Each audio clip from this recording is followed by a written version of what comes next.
Amsterdam Dialogues are a high-level seminar that takes place annually in Amsterdam.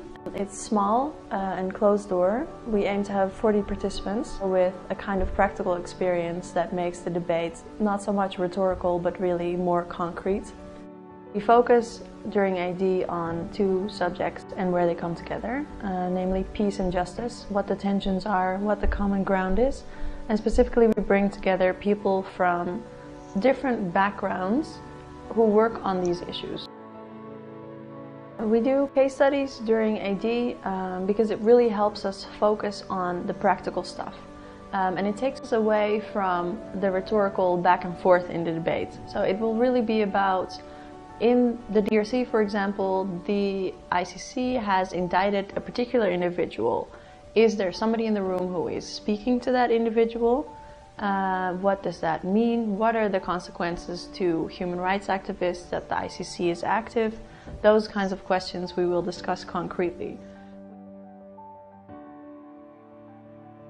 Very important issues come up in the dialogue, like peace and justice debate. It's always an issue that is very interesting to discuss and also place in context what is happening currently.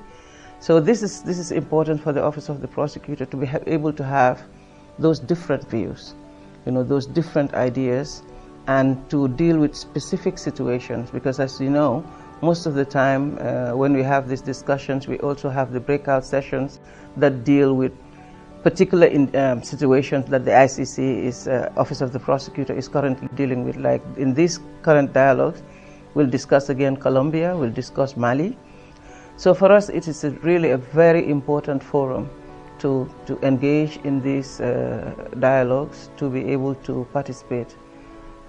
It's very important.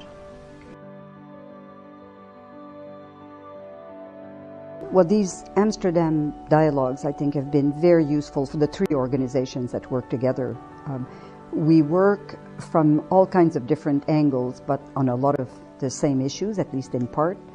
In our case, in the case of International Crisis Group, of course, we're a prevention of armed conflict organization, but not through mediation. And so to bring together people from a human rights perspective, from a more sort of peace negotiation perspective, and in our case, from sort of conflict analysis and so on, in a very confidential format in which we could speak to each other very frankly at a very high level. People are knowledgeable, very sophisticated in their approach. It's tremendously valuable.